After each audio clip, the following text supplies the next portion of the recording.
What 43 North Iowa is trying to build through its expansion projects and our current projects is what we call community social work.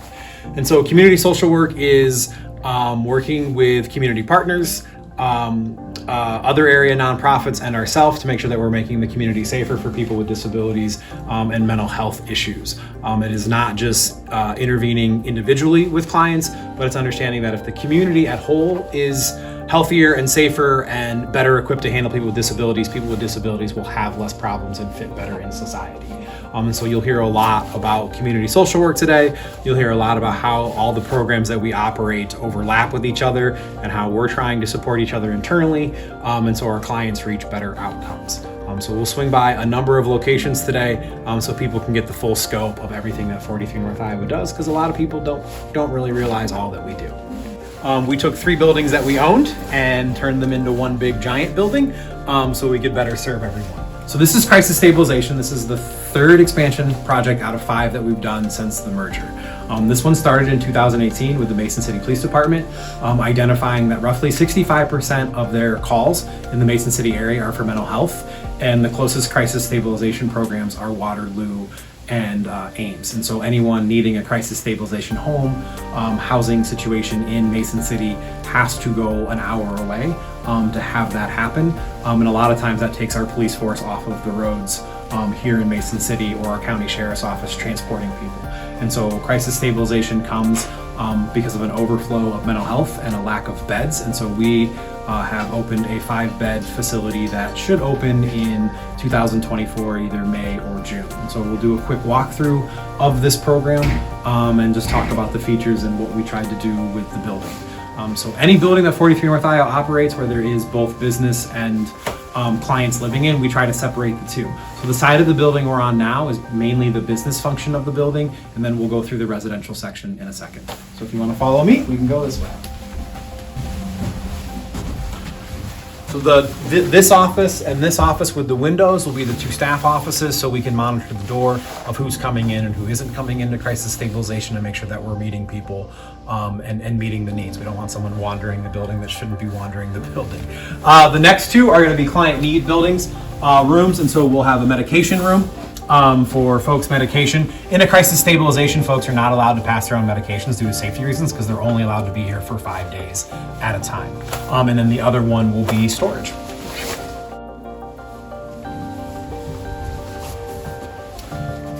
We totally flipped our bathroom here to make it wheelchair accessible and built in a walk-in shower, and so we'll be able to serve any client able ability.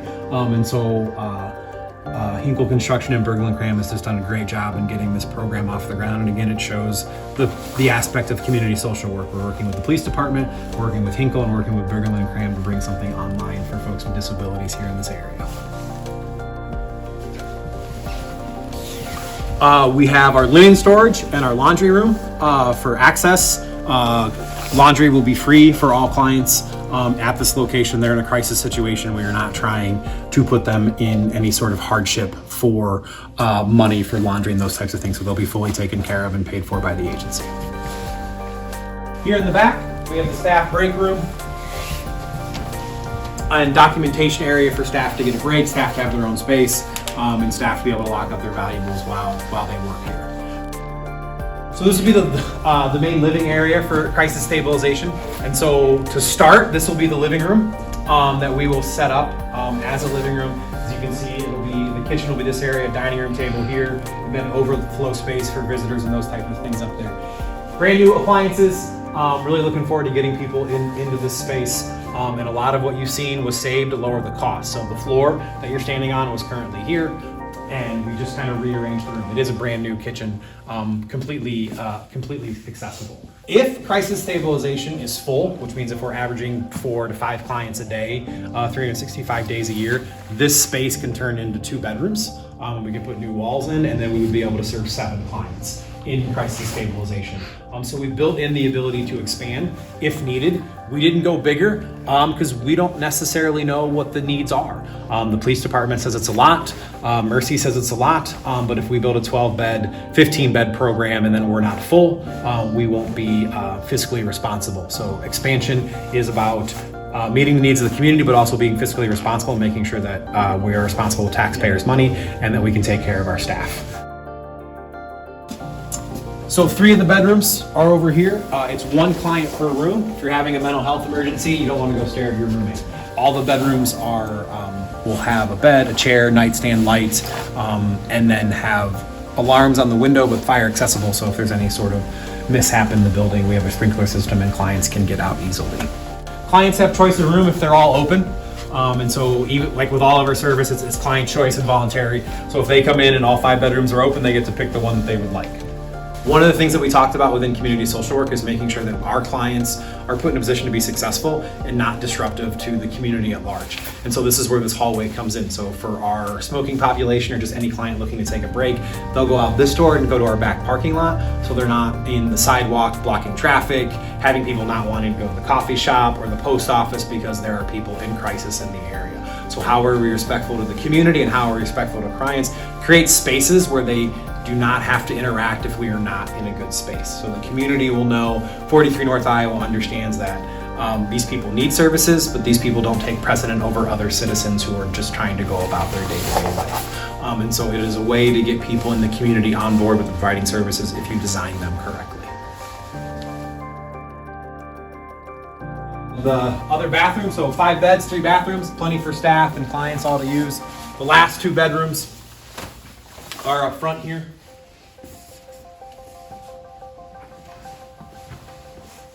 Brand new sprinkler system, more storage for safety and making sure that we are up to code for folks living in an overnight facility. And then we'll finish the tour, we'll come here. Full circle. One of the reasons why we have a circle design, if we have any clients that pace or walk, there's a big circle around the building for movement in the times when it is too cold. So it's a 5-bed facility. Clients can stay up to 5 days. If we find them placement somewhere in the community and it's day 6, 7, we are allowed to apply for extra funding for them. And so like, let's say they get a spot at Prairie Ridge, but it's not open till Friday, and today's Wednesday, we could apply for 2 more days of funding and then transport them to Prairie Ridge. And so it's all negotiable. Why 5 days? It's crisis stabilization. It's supposed to be a short-term program and get folks back to the community, whether that is back to their own home, whether that is to one of our spots in one of our other programs, whether that is to Prairie Ridge, or even to the homeless shelter, but they stayed with us, got on their medication and got sober, and so the homeless shelter will take them. So we think that this will be a big boom for the community as far as mental health treatments and putting people in position to be successful, and it'll complement our other services. So we have employment services here in Mason, here in under 43 North Iowa's wing. So any client that comes here in the crisis stabilization as they're getting evicted or they've lost their job, they can meet with an employment specialist, consultant, coordinator, IPS specialist within 24 hours, and we can begin to work on employment services.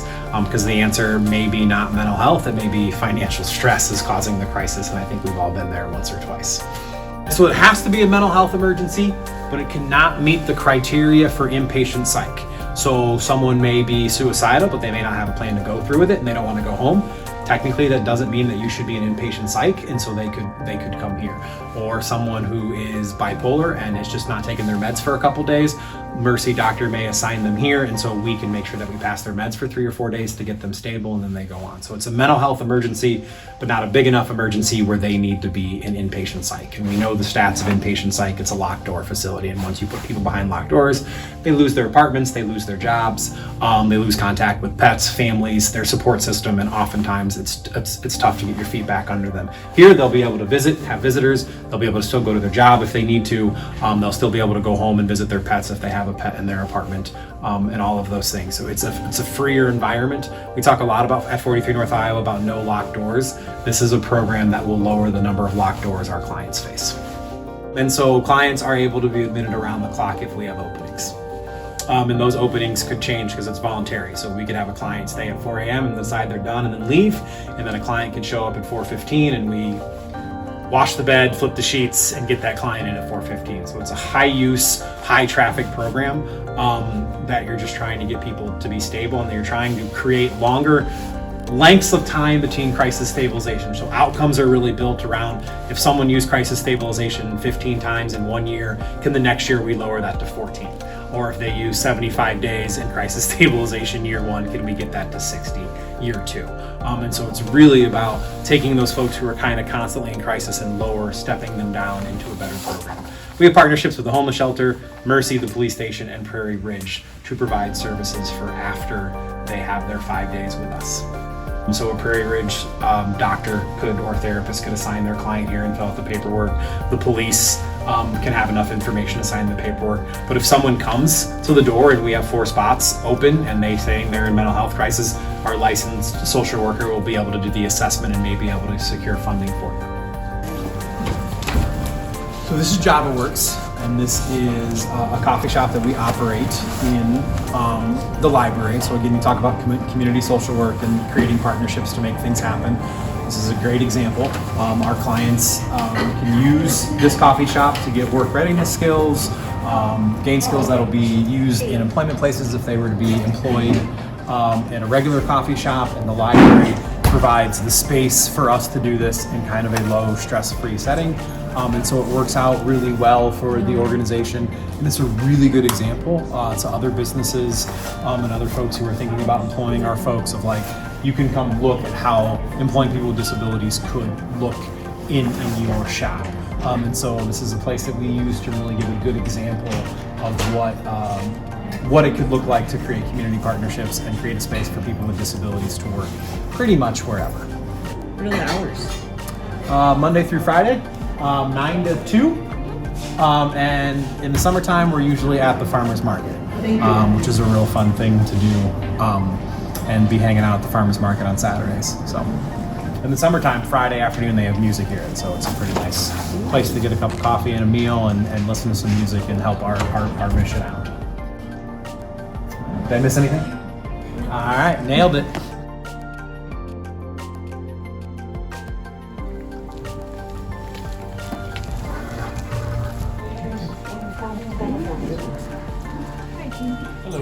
So this is our secondhand store, Affordables, and so obviously community-minded. We're right downtown, and we get donations from all over the Mason City area. They do special events. One of the cool things that they brought back a couple years ago was the Affordables Fashion Show.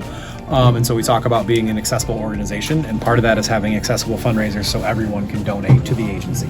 And so the fashion show is clients, staff, and usually a local dance team or high school sports team walking the runway here in Affordables, sponsored by Mormons, food provided by Roots from downtown, and it's just the community events at an affordable price. So anyone can donate to 43 North Iowa and participate. And so again, it's just that piece of community social work of being accessible to all, even to people who want to give back to the organization. Not everyone can afford a $70 ticket to Dancing for a Dream, and so the fashion show is a way to support us at a lower price point and still feel like you're giving back to your community.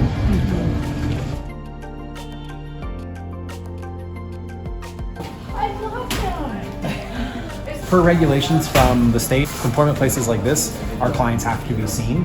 So they have to be on the floor or working in the volunteer donation area. And so it is integrated employment. They're interacting with the community members. They're not hidden off somewhere, which traditionally is kind of what happened to people with disabilities in employment services. So we want to be forward thinking, have them out and about, and people seeing that they can contribute to the workplace. Funny enough, research shows that people who hire people with disabilities, their company culture improves. It's a fascinating little bit of research that we share with a lot of different businesses that maybe have concerns about bringing people with disabilities into their workplace. But research shows that all the employees are happier when you employ all sorts of different people. One of the bigger items that we get donated all the time is clothing, and so they're back here sorting clothes. What is quality, what is not. And if it's not quality, we have a recycle program partnership where the clothes get bundled and sold to be recycled. Being a work training site, we always want to talk about making sure that the skills translate into a normal community setting, which doesn't have services attached. And so Affordables does this through tracking sales goals, right? So each week they have a sales goals of how many items sold. So if a client were to transition to Target, Hy-Vee, Walmart, they would not be foreign to the concept of sales goals if they go somewhere else in retail outside of Affordables or other retail locations. And so it's that job training skills of like, if you work somewhere else in the community, there's probably going to be expectations. And so Steve and his team make sure that we are reviewing this information with everyone who works here. And so they're chasing outcome goals and sales goals just like they would at any other place. So back here we get into specialty items, sports items, for the parade, all the stuffed animals that we toss out, your odd items, and then also holidays and those types of things that we travel. Right now, all the dresses and tuxedos and everything that we get donated is out for our special event for prom and the dances coming up. And then you have Easter, Halloween, Christmas, Thanksgiving, all sorts of stuff that gets sorted out here. There is a line outside the day that they put out all the Christmas decorations getting into the store. So it's a great community benefit. Affordables gives away probably 250 vouchers a year for folks who can't even afford this stuff or in a hard time. And so even though this stuff is donated and already reduced, we still contribute to folks who are in an emergency situation and can't contribute their financial situations to this. And so housing folks who have been homeless and getting them up to speed, or getting folks who are moving out of a domestic situation, getting them furniture or kitchen utensils into their apartment is all part of our mission.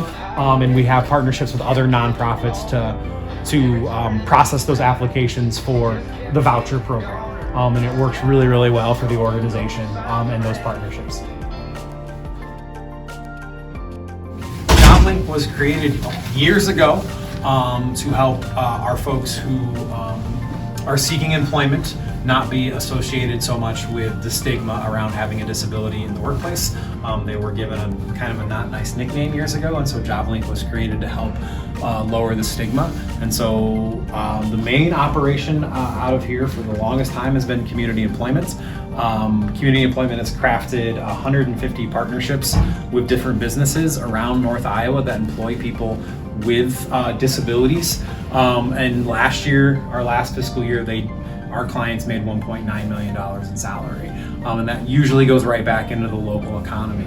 And so we use that to talk with landlords and city officials and local businesses just about how important it is to support our services, because we are a vital cog in the local economy. Our folks aren't taking vacations to Alaska or Scotland or going away for 2 weeks to Hawaii. They are at the hockey game every Saturday and Sunday, cheering on the local hockey team and eating at local restaurants.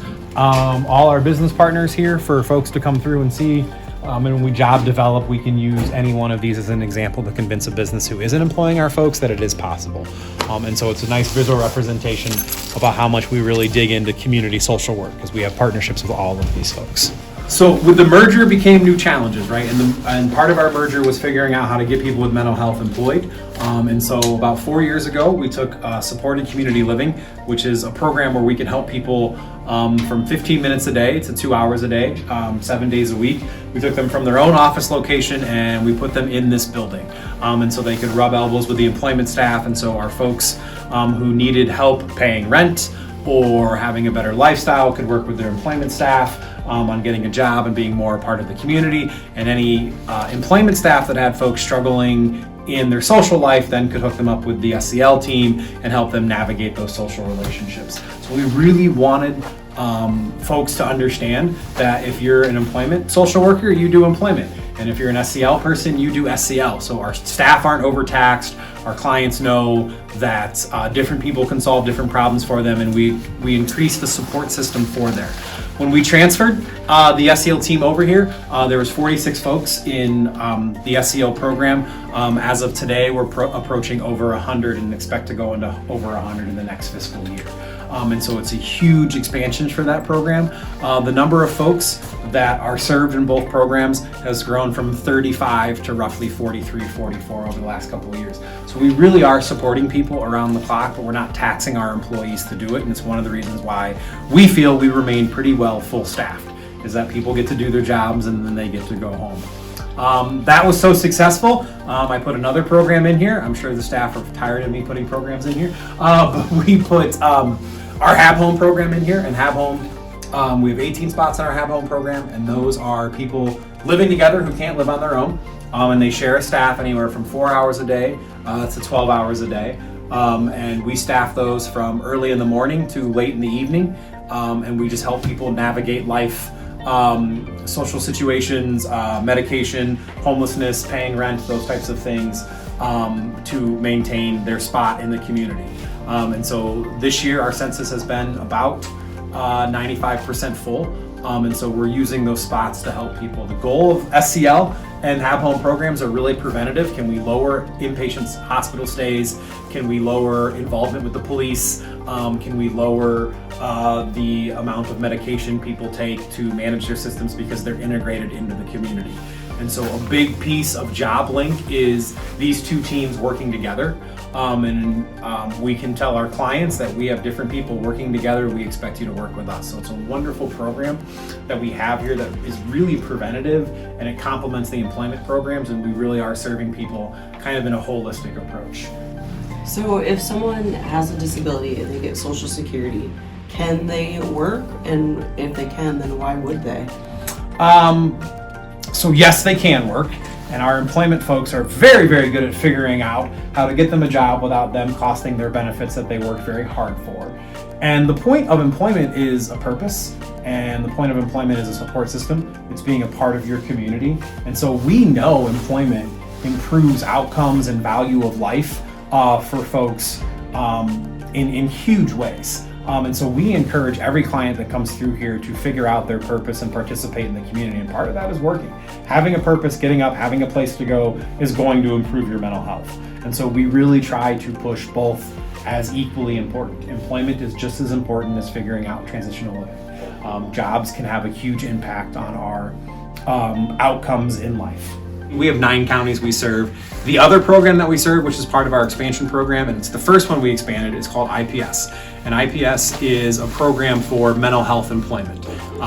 It is outcome based. It is rapid employment. How fast can we go with clients in job developing and getting them working as quick as possible? Why did we expand in that one first? The answer is because if we're going to add mental health spots, we knew we were going to have more people that needed employment. So we expanded employment first, so we were ready to add those mental health folks. We didn't want to add people to the community that were just sitting and staring at their house walls. We wanted to add them to our community and say, like, we also have this program that will help you get employment. When we started, I think we started with 23 clients. I think as of last month, we were approaching 70. And so that program continues to grow, and we add to our offerings for people. And so a lot of what we talk about, again, is how many pathways can we have to people being successful, whether that is SCL, HAB Home, IPS, community employment, working at affordables, being at JobOrgs, needing crisis stabilization. How many roads can we create? How many programs that we can create that can overlap and support each other that will lift that person up out of their situation?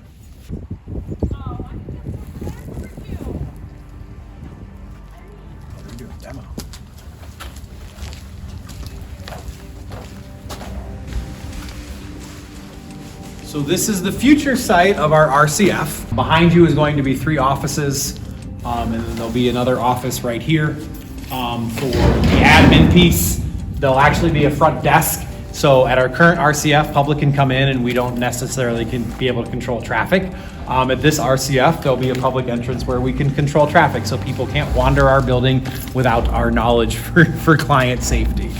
There'll be a 30-person staff conference room and a small conference room, so we can do group trainings for staff for across the agency, and then also do team meetings for clients. We'll have the first ever family visitation room, and then as we come this way, we start moving towards the residential area. And again, you'll see, like we did with the crisis stabilization, there is a complete break from business section to the residential area. And the residential area begins at the second window. This will be the first bedroom, and the entrance will be kind of at that corner.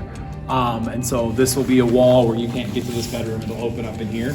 But from that second window to this corner and everything over will be our RCF 15 beds, dining room, full kitchen, group skill room, all spread out, 4 bathrooms, a staff break room, staff work room, full medicine, nursing station, all stuff that we don't have at our current location.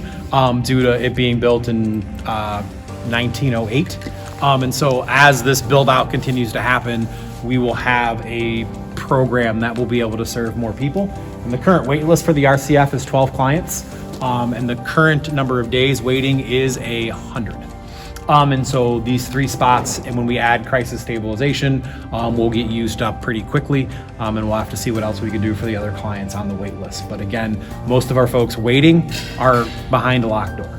They're in the criminal justice system, or they're in inpatient psych, and our goal is to unlock doors for people with disabilities.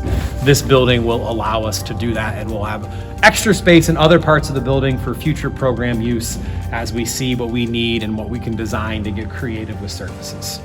How do you stop these people from doing the things that get them locked behind closed doors in the first place? Well, one, we don't. We serve adults, and so it's a voluntary service, but we feel through compassion, being trauma-informed care, having them around healthy people, having employment services attached to mental health services, it gives us a better chance of integrating them into society and back to their family. And so we have policies and procedures in place for safety. We have policies and procedures in place for if drug use or criminal activity occurs. People are to be a member of society, they have to be safe and follow the laws. So this isn't about getting them to stop or not. It's about rehabbing them and teaching them that they can be a healthy member of society, which might mean 3, 4, 5, 6, 7 chances. And it is all cheaper than having them locked away behind locked doors. Locked doors are expensive. Any way you dial it up, you lock a door, it gets really expensive on the community to house that person. And so the RCF is a way to take people who have been behind locked doors and reintegrate them into the community at a respectable level that gives them 2nd and 3rd, 4th, 5th chances, just like everybody else gets. Obviously the old RCF still in use. And there's one on the corner is ours. So this is our IRSH house. This is a new program under our belt. It's new to the state. So 268 people were identified in the state as always kind of in and out of inpatient psych, or always homeless, or always involved with the community criminal justice system. And so the state designed a program that's high intensity, with a high reimbursement rate for nonprofits to take these clients on. Ours opened in January 2024.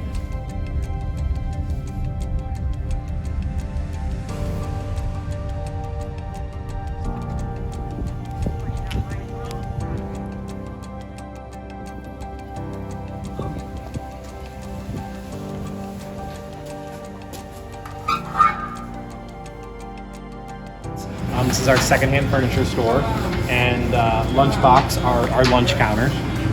We brought this out here to continue to fit with the federal settings rule and making sure that our clients have interface with public in every aspect of our kind of interactions that we have. We want our clients around the community, and so having a store attached to our work center ensures that happens. Our lunch counter is open Monday through Friday. Has a great meal, staff work there, clients work there. What we do and see our clients in action, and then maybe hopefully employ them in their own place. So with most of our employment services, a lot of the stuff is, we have an office someplace and we do the actual work other places. And so there's 2 programs here. One program is run by Emily. It is called the JobLink Activity Group. And this is for socialization. So clients with disabilities can sign up and attend community events with the support of staff, whether it's going to a restaurant, going to a hockey game, going up to a Twins game, and they get assistance from staff and accessing the community, social skills, building relationships with staff around to keep them safe. It's a wonderful program. We have like 95% attendance in that program, so it works really well. Our other program is called Community Connections Transition Employment, and that is run out of here, but the staff are mainly in high schools helping people that are transitioning out of high school and want to go right into employment.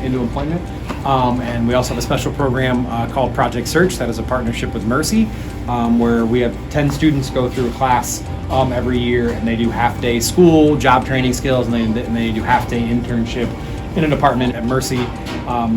Sanitation, food prep, laundry, are for some of the areas that our clients that are turning 18 or just turned 18 get access to, and the goal is to help them then gain employment after the program. Last year's class is fully employed, 100% job placement in the community, and so it's a nice program that we have here, and so the staff come and go from this office all the time and are interacting with clients in the community as much as possible.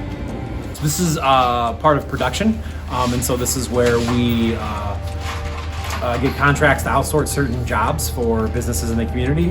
Sukups, Curry's, VT, Masonite are just some companies that we partner with, and we create visuals, whether that's through physical visuals, whether it's through picture books, whether it's through different types of tactile things to help people with disabilities get jobs.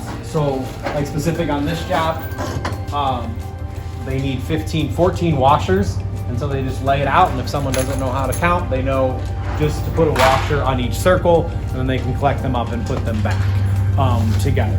And so that job will be done. Another job we have is some of our pallets. Folks want no slip on them, and so we have obviously a visual for folks to put the no stick on, and sometimes we have folks with disabilities using the nail gun. And so again, it's a great partnership that we have with some of these larger companies that do this for us, and it's a great example about how you can modify work to where you can make it fit for everyone if you're making some accommodations and those types of things.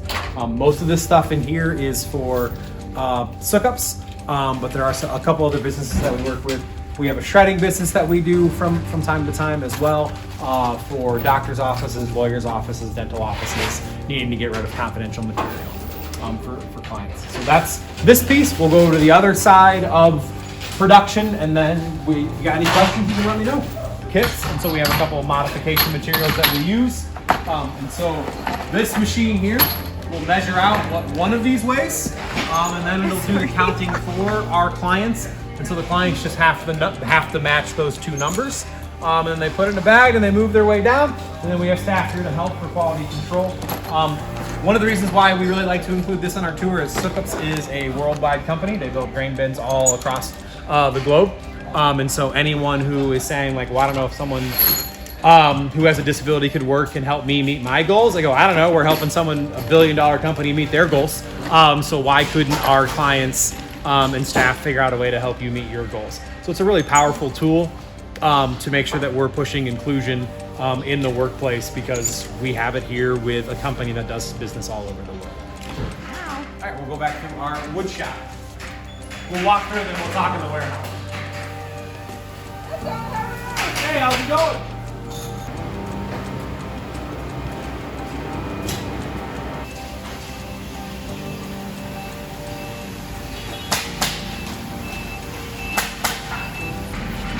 So that's one half of our wood shop. We build pallets for 3 companies, Curry's, VT out of Holstein, and then Masonite here in Mason City. We specialize in odd tape pallets, and our partnership with Curry's goes back just about 50 years. Our wood shop does just about $4 million a year. We'll probably do $3.7 million in sales, which helps our offset some of our other costs, because we're running a for-profit under a nonprofit roof. The other thing it does is we do have people with disabilities that are full-time employed to build our pallets. So with Curry's, it's a partnership of showing how we can take people from needing a job coach to not needing a job coach, and then being our co-worker, and they're eligible for our benefits, our PTO package, and our retirement plan. So it's a wonderful example of a great partnership. Curry's buys from us because they order Monday at 8 a.m. and we deliver about Monday at noon. So it's same-day delivery, and we have to build a quality product, or Curry's wouldn't buy from us. So we have quality control, and have to meet their standards. And again, Curry's builds doors for all across the world. The next machine that we're going to go through is our fully automated machine, and it builds the pallets for us with only 2 employees. Sign of the times, we had to automate to make sure that we could keep up with demand.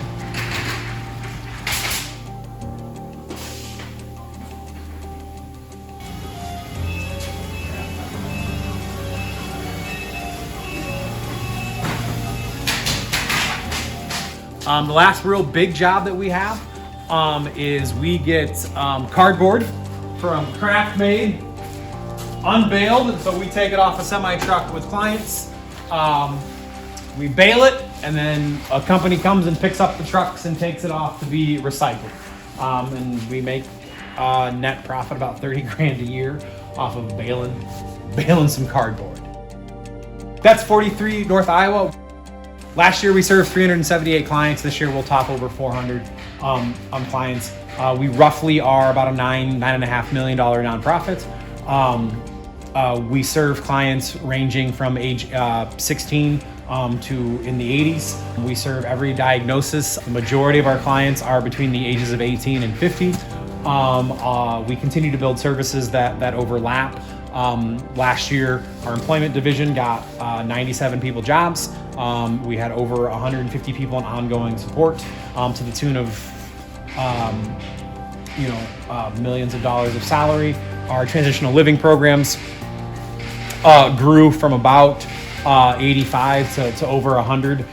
With crisis stabilization, we have the potential to serve over 1,500 clients a year, and it's all through partnerships with Mercy, Prairie Ridge, the police department, Curry's, Sookups, the library, in building a community that is inclusive and creates space for everybody. And that's always the goal at 43 North Iowa, is figuring out where people belong, where they fit in, and helping them figure out where they want to go. That's why our mission is called helping people find their way. Overall, we have been successful. Our turnover rate for staff is well under national average. We are 9 months into this fiscal year, and we've only lost 8 people this year so far, and we've added well over 16 for our expansion projects. We've been a top workplace for 9 years in a row. I fully expect to get year 10. If we get year 10, we'll probably throw a nice little party for staff. I'm pretty excited about that. It's a wonderful organization to lead. We love it when people come on tours us to see what we do and to show off what we just mean to North Iowa, because we do a lot for North Iowa. And we're just thankful for the community and how embedded we are in the everyday lives of our clients, and also the people who trust our clients in their workplace or in their lives. What don't you do at 43? So, that's a really good question. So we don't do substance abuse from the standpoint of we don't provide therapy and those types of things. We farm all of that out. The reason why we do, because if our clients were to if our staff were to disappear, our clients would still have support people to go to. We don't want to be everything for our clients. We want to integrate them into the community. So if we offered substance abuse, if we offered therapy, if we offered med management, and for some odd reason 43 North Iowa would disappear, our clients' lives would fall apart, which means we're not doing our job. So that's why we have partnerships with all of these other organizations. So if we were to disappear, they would still have people to go help them if they needed help. That's about making people as independent as possible, creating pathways so they have to go seek out help in other areas and learn and do, because we can't do it all, because if we did, it would be irresponsible. Helping people find their way. The long one is helping people find their way through employment and transitional services, but we usually just shut it as helping people find their way. It's a wonderful mission. It cuts to the point of really what social work is, which is everyone belongs somewhere. We just help people figure out where they do belong.